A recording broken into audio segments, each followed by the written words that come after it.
Inilah Injil suci menurut Matius. Yesus berkata kepada orang banyak, "Dengan apakah akan kuumpamakan angkatan ini? Mereka itu seumpama anak-anak yang duduk di pasar dan berseru kepada teman-temannya, 'Kami meniup seruling bagimu, tetapi kalian tidak menari. Kami menyanyikan kidung duka, tetapi kalian tidak berkabung.'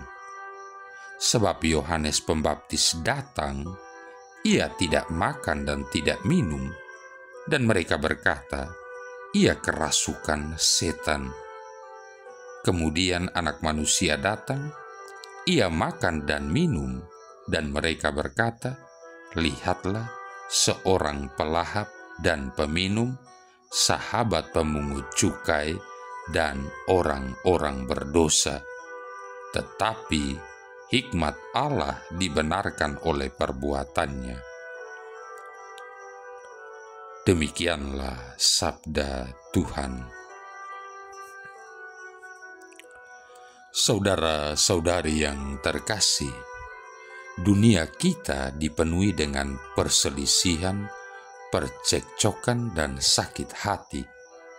Kehidupan pribadi kita juga seringkali disentuh oleh kekecewaan dan perjuangan jatuh bangun. Setiap kehidupan manusia memang berbeda-beda, akan tetapi kita menghadapi tantangan-tantangan dari berbagai kesulitan di tempat kerja, patah hati karena menyaksikan kehancuran perkawinan anggota keluarga kita, atau sakit hati yang disebabkan oleh relasi yang terluka, dan lain sebagainya. Namun demikian, kecenderungan kita adalah untuk memecahkan dan menyelesaikan masalah-masalah kita yang sering menggunung itu dengan menggunakan kekuatan kita sendiri tanpa Allah. Kadang-kadang kita malah menyalahkan Allah untuk berbagai kesulitan hidup kita dan penderitaan yang kita tanggung, walaupun ia sesungguhnya adalah satu-satunya sumber damai sejahtera dan sukacita bagi kita. Ketika berbicara mengenai reaksi-reaksi orang banyak terhadap Yohanes Pembaptis, Yesus menggambarkan bagaimana mudahnya kita menjadi tidak berbahagia dengan apa saja yang kita temui dalam kehidupan kita. Pada saat kita dikonfrontir dengan panggilan untuk bertobat, kita ingin mengesampingkannya dan menekankan sesuatu yang lebih positif. Pada saat kita dipanggil untuk bersukacita dalam kasih Allah, seringkali kita malah mengabaikannya dengan alasan bahwa hal tersebut terlalu idealistis dan sudah keluar dari realitas.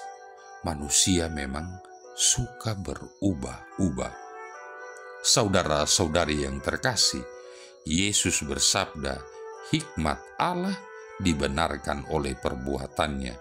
Hal ini berarti bahwa kebenaran dan keadilan Allah dibuktikan benar manakala umatnya mengikuti jalannya secara serius dan mengikutinya.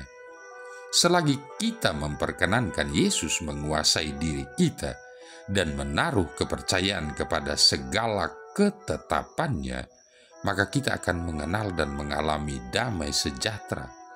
Selagi kita mengakui bahwa dosa dan keserakahan ada pada akar segala penderitaan di dalam dunia, maka kita pun akan mulai melihat hal-hal yang sama bergerak dalam hati kita sendiri dan menyadari bagaimana semua itu ada pada akar segala masalah yang kita hadapi. Pengetahuan ini akan memimpin kita kepada suatu ketaatan yang lebih mendalam dan lebih merendah. Saudara-saudari yang terkasih, Yesus telah datang untuk membebaskan kita. Dia memberikan kepada kita apa yang kita butuhkan untuk dapat bebas dari dosa, kemarahan, dan luka batin. Yang diminta oleh Yesus hanyalah bahwa kita mendengarkan sabdanya dan mencari pertolongan dari Roh Kudus-Nya dalam upaya kita untuk mentaatinya. Oleh karena itu, marilah kita berbalik kepada Yesus, dan setiap saat kita berada di jalan yang salah, berbaliklah kembali kepadanya. Kita akan selalu menjumpai Dia sedang menunggu di sana dengan tangannya yang terbuka lebar-lebar untuk menerima kita kembali. Selagi kita berjalan semakin mendekat pada Yesus, maka kita akan melihat Allah menggunakan kita untuk mencurahkan Roh-Nya ke atas diri setiap orang di sekeliling kita. Saudara-saudari yang terkasih, pada hari ini juga gereja merayakan peringatan Santa Lucia, perawan dan martir. Santa yang dikagumi ini hidup di Sirakusa, Sisilia. Ia dilahirkan pada akhir abad ketiga. Orang tuanya adalah bangsawan kaya raya serta terhormat. Ayahnya meninggal ketika Lucia masih kecil. Lucia secara diam-diam berjanji kepada Yesus bahwa ia tidak akan pernah menikah agar ia dapat menjadi miliknya saja.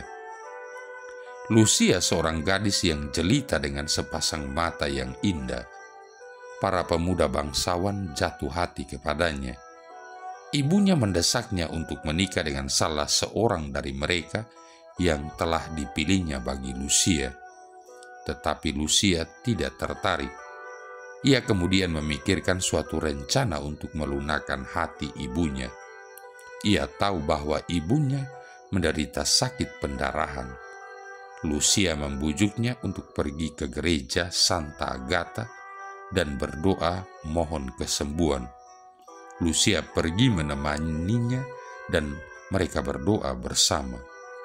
Ketika Tuhan mendengar doa mereka serta menyembuhkan ibunya, Lucia mengatakan kepada ibunya tentang ikrarnya untuk menjadi pengantin Kristus.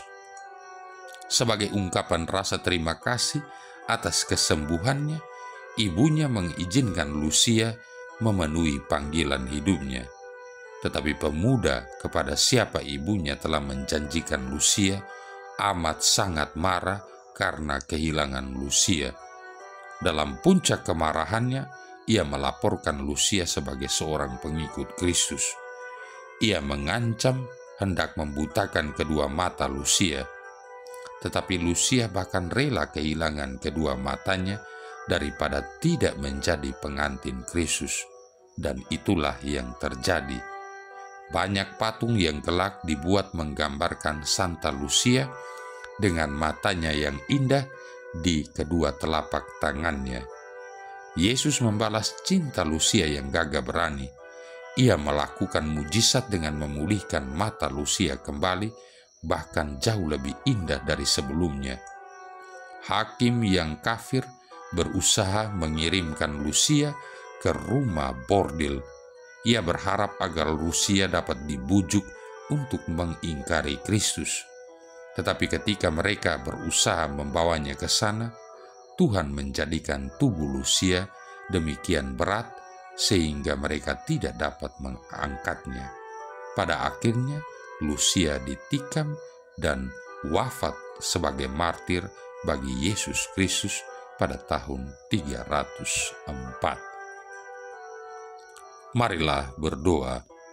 Allah Bapa sumber cahaya abadi, dengarkanlah kiranya kami berkat bantuan Santa Lucia martirmu. Semoga kemuliaannya yang kami peringati di dunia, kelak kami saksikan pula di surga. Dengan pengantaran Yesus Kristus Putramu Tuhan kami, yang bersama dengan Dikau dalam persatuan Roh Kudus hidup dan berkuasa, satu Allah sepanjang segala masa. Tuhan memberkati kita sekalian, Bapa, Putra, dan Roh Kudus.